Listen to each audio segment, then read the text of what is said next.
This is my 2003 Subaru Forester, and this is a car that I bought from my mom maybe a year and a half, maybe 2 years ago, because the car we had bought her before had died, and it was time for, it wasn't worth it. It was a Chevy Aveo. It was okay. It's like 2005.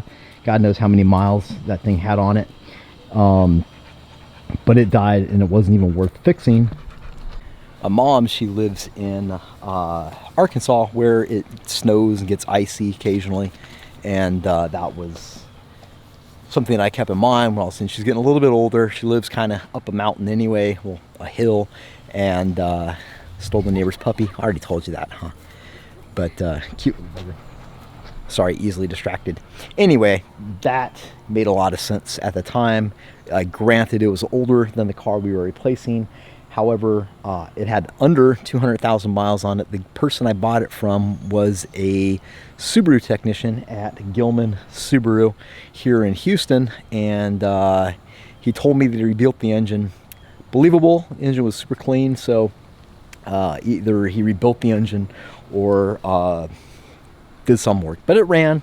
It makes some funny noises, and but we replaced all that. I told my mom, just take it to the shop. It's got a little pill thing going on, but take it to the shop and have them check out whatever it is. Whatever's wrong, we'll fix it. And we did that. It was probably we paid $3,000 for it, which is probably a little bit high, but that's okay. It needed some belts, I think an alternator, some other small things. There's some weird body thing going on here. Huh. Anyway, maybe a couple $1,000 in parts. Look how cloudy these are. And then, you know, new tires, although there's one in the back is looking a little bit low. I'm not really sure what's going on with that. But we'll pull it off and check it. But the air conditioner works, which is always nice. It's a must-have when you're an old man like me, and it's relatively good. The car's got over 200,000 on it now, and just a real plain bare bones, probably the base model Forester. Let's try to unlock everything. Unlock. Okay. And yeah, I mean, it's got, my mom brought it with an axle, I believe, is this strut, because to make that, to reproduce that noise, all you have to do is, sorry, it's going to be difficult to do this. To reproduce that noise manually, you just, and it's right at the top of that throw, and if you get you can actually get rid of it if it's really bad, but as it rides, it just makes that wop wop wop wop wop sound constantly, and that's the only thing really. I mean, it needs to be cleaned up, scrubbed. The inside needs to be shampooed and vacuumed out, and all that good stuff. But the air conditioner, ice cold, which is great. Power, lots more power than the Volvo, which is nice. You can actually get out in traffic. You could actually get out in traffic and move, and lots of good parts. So, mom got married. New husband got mom a new car. That's cool. Happy for mom, happy for new husband. Both seem to be super happy together, and that means I inherited my Subaru back, or my mom's Subaru, which is cool. So we got to get this in, get it on the lift, see what's going on with this what is that? What is it called? What is it called, Bob? You're really not helping out much with the the puppy's stuck. The puppy is tearing the net away, and Bob is using that to get to stuff he's not supposed to eat. There goes your plant, baby. Bob just ate the whole thing. Just ate it all. It's like the vegetarian zombie apocalypse. Sorry. So yeah, let's get this thing up on the lift. My mom was kind enough to order brand new struts for both the back, and all we gotta do, I believe, is just yank that strut out of there and swap it out. Usually that's a super easy job. I'm hoping it will be on this as well. And we'll check. She actually also got me it looks like a whole axle maybe just a CV joint, I'm not sure. But yeah, we'll just check it and see how it looks. And you say, why are you doing this, Mike? Well, one is because the air conditioning in this is much colder than the air conditioning in the Volvo. The Volvo is it is 26 now, I believe, 26 years old. And this guy is, what, 16? Is that right? 03. Yeah, I think I'm right. If I'm not, you can just laugh at me. I've never been very good at math. However, this guy, we know we've had the engine that we've been building and the transmission, which is over here in the shop. Can you see it? It's so dark in there. But yeah, there's an engine and transmission that are going to go into this guy, and I need a daily driver to get around because I've been too lazy and ineffective to actually get the air conditioner on the Phoenix set up, hooked up, and whatever. And I'm just I need a break from the Phoenix. So why not start an entirely new project? And then when I get bored with that, maybe I can swap back to the Phoenix and it'll be exciting again. And if you are watching this, you understand that because you probably have too many projects in the first place as well, and you probably can't stop collecting cars, or at least looking at cars that you want to mess with. So anyway, without further ado, oh, and the Phoenix, pretty good. Took it out, drove it. Mouse did some pretty sizable damage. I replaced about 6 wires on that guy, and there's still a problem. Like, it's not running right. There's when you hit the throttle, there's some issue where it's not doing what the computer needs to do to get it running. And I think that maybe there's some wires. I think what happened is maybe that mouse just jumped through the dash and started chewing on stuff that feeds back to the computer.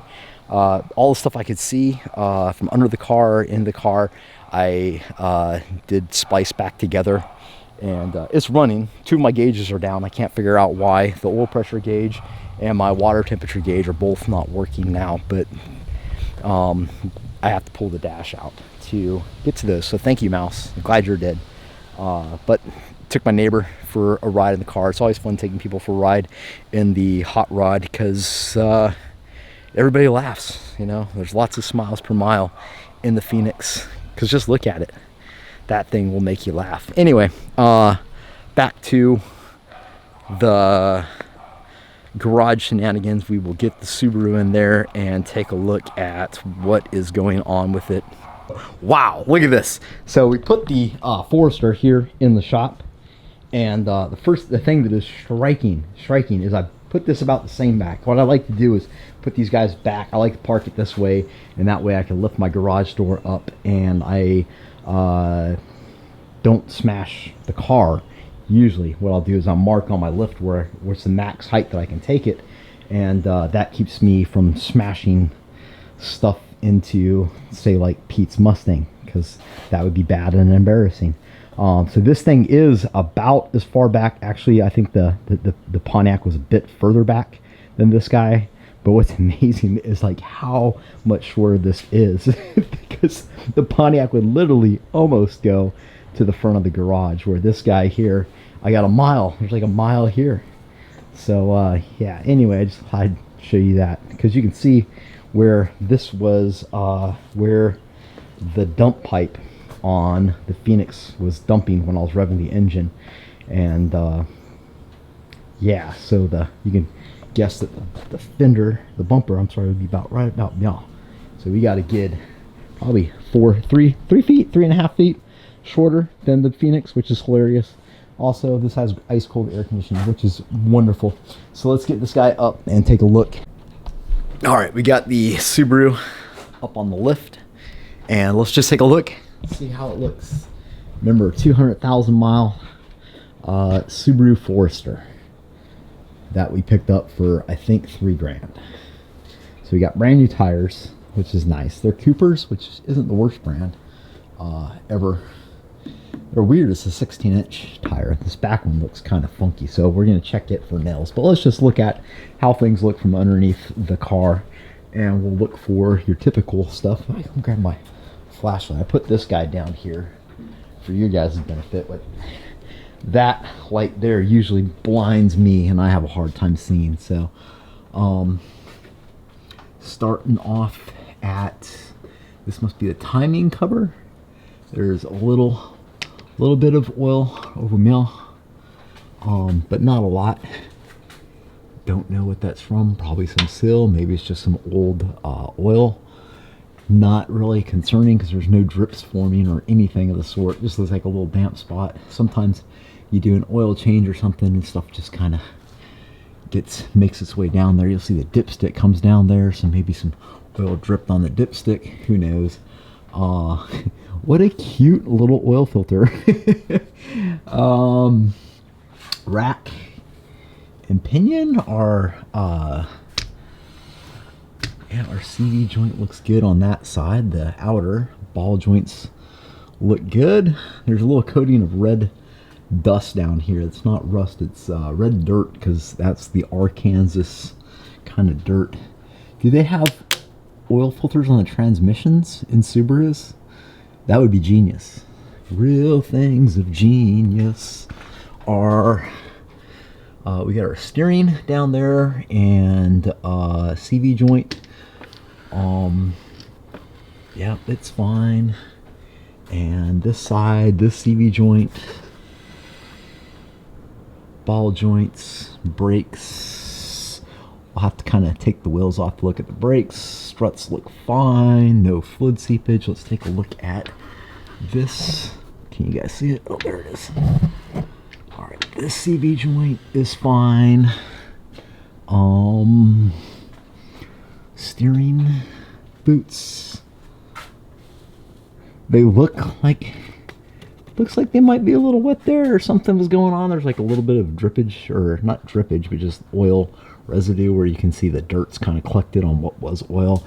Again, this whole engine, you can tell how nice it looks. There's a little bit of seepage from maybe the gasket, the head valve cover gasket. This engine was like new looking, and that's the guy said he rebuilt it, and it looks terribly new, like the aluminum looks new. Mind you, this is a 200,000 mile engine, or car chassis, and that engine looks really new. But I'm not going to complain. Pretty happy about that. So we got the transmission is here. The four-wheel drive system on these Subarus is amazing. You can do like a quick search on YouTube, like vehicle all-wheel drive comparisons, and there's one where it shows like the difference between other brands and Subaru, and the Subaru's four-wheel drive system is really top-notch, well thought out, well engineered. Oh, I left the brake on. Sorry, we can't rotate this around, but there's no oil on that boot, no oil on this boot. There is some dampness on this boot. We'll have to prod around and see what it looks like, but see if it's cracked. And we also got to see what parts we have. Like I said, my mom was kind enough to send me new struts for the back, which is going to go over meow right up in there. Are we there?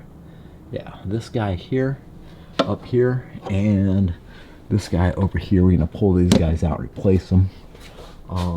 Which shouldn't be, usually it's not, it doesn't look too bad. It looks like we got a little clip in the back here to get the brake line out, and there's 2 bolts attaching it to the hub, and then usually there's like 2 or 3 bolts on top, so not terribly worried about that. Not a drip there. A little bit of damp spots that, you know, comes with seepage over time. 200,000 miles, and that thing really looks fantastic. So super excited. Other than just like wear, this car is in really good shape, and I'm happy that I got it back. I thought that was nice of my mom to bring it back and not use it for a trade-in. And we can get this car put together, and this will be great. This will be great to drive around. Nice cold, ice cold AC, and yeah, so we're gonna yank those. I'm gonna drop it down. Look how high I was able to get this guy, huh? And so we drop it down, release the emergency brake, because I left the emergency brake on like an idiot. We'll check that back boot. Okay, so we found the reason that our rear tire, where'd it go? I don't know, maybe I threw it away already. Anyway, this guy had a basically a piece of wire. It almost looks like a welding rod shoved in it. We did the old spray the Windex on the tire. So we are going to fix that the good old-fashioned way, and then we're going to get these struts out. So yeah, like maybe an hour or two later, I don't know, and the struts we got out, they were really bad. This was, I'm not really sure which one was the bad one, but that was probably one of the better ones. Let's see, this one, yeah, this is the bad one, and it was just trashed. So wasn't that bad. The bad thing is here in Houston, there is a theft problem, because in most big cities, they don't punish theft, so you can steal shit, and even if they do catch you, nothing happens. So when I got here, someone broke into my storage unit and stole a bunch of my tools. One of the things they stole was a spring compressor. So I bought that thing like literally decades ago, and I hate to have to buy another one, because this would have been like the second time I've ever used it. So we used the OSHA approved ratchet strap and wrapped around, and we were able to get the top hats on, and we plugged that one tire, and remember it was making that wah wah wah noise. Now we got nothing. So now it's nice. It's nice. So happy about that.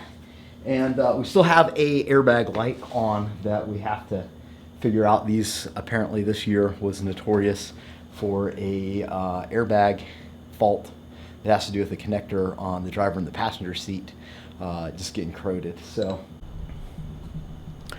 So as we leave the Forester for the evening, I thank you guys for stopping in, checking out the video. As always, please go ahead and check out my website. It is monkeyfabgarage.com, monkeyfabgarage.com. All kinds of cool fabrication bits, turbo bits, wiring bits. I got a new billet collector. It's pretty fancy. You definitely need to check that out. And we're always adding new stuff, so please go by the website, check it out. I'll put the link below. And until next time, this is Mike with Monkey Fab signing out.